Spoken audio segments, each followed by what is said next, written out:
বন্ধুরা, অবশেষে দুই পৃথিবীর রাজ নাটক নিয়ে নতুন আপডেট চলে এসেছে। অনেকেই জানতে চাইছেন নাটকের প্রথম পর্ব কবে আসবে, কত তারিখে আসবে এবং কোন ইউটিউব চ্যানেলে দেখা যাবে। আজকের ভিডিওতে এসব প্রশ্নের উত্তর জানিয়ে দেওয়া হবে। পাশাপাশি নাটকে কারা অভিনয় করছেন এবং নতুন কোনো নায়ক নায়িকা যোগ হবে কিনা সেটাও জানাবো, তাই ভিডিওটি শেষ পর্যন্ত দেখুন। প্রথমে জেনে নেওয়া যাক নাটকে কারা অভিনয় করছেন। এই নাটকের থাকছেন মিরাজ খান, অনন্যা ইসলাম, রাতুল, বৃষ্টি, সাব্বির সহ অনেক পরিচিত মুখ। যারা গরিবঘরের রাজপুত্র নাটকটি দেখেছেন তারা আগের অনেক অভিনেতা অভিনেত্রীকেই এই নাটকেও দেখতে পারবেন। এবার কথা বলি নতুন মুখ নিয়ে। শোনা যাচ্ছে মিরাজ আর অনন্যা পাশাপাশি আরও নতুন একজন নায়ক নায়িকাকে নেওয়া হতে পারে, তবে এখনও তাদের নাম অফিসিয়াল ভাবে জানানো হয়নি। অনেকের ধারণা লামা ও শান্ত এই নাটকে থাকতে পারেন, তবে এটি এখনও নিশ্চিত নয়। আপনারা কাদের দেখতে চান কমেন্ট করে অবশ্যই জানাবেন। এবার আসি সবচেয়ে গুরুত্বপূর্ণ আপডেট। নাটকের শুটিং ইতিমধ্যেই শুরু হয়ে গেছে। কয়েকদিন শুটিং চলার পর প্রথম পর্ব ইউটিউবে প্রকাশ করা হবে।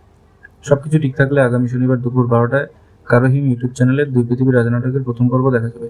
এরপর প্রতি সপ্তাহে নিয়মিত নতুন নতুন পর্ব প্রকাশ করা হবে। তো বন্ধুরা, আপনারা কারা কারা প্রথম পর্ব দেখার জন্য অপেক্ষা করছেন, আপনাদের মতামত অবশ্যই কমেন্টে জানাবেন।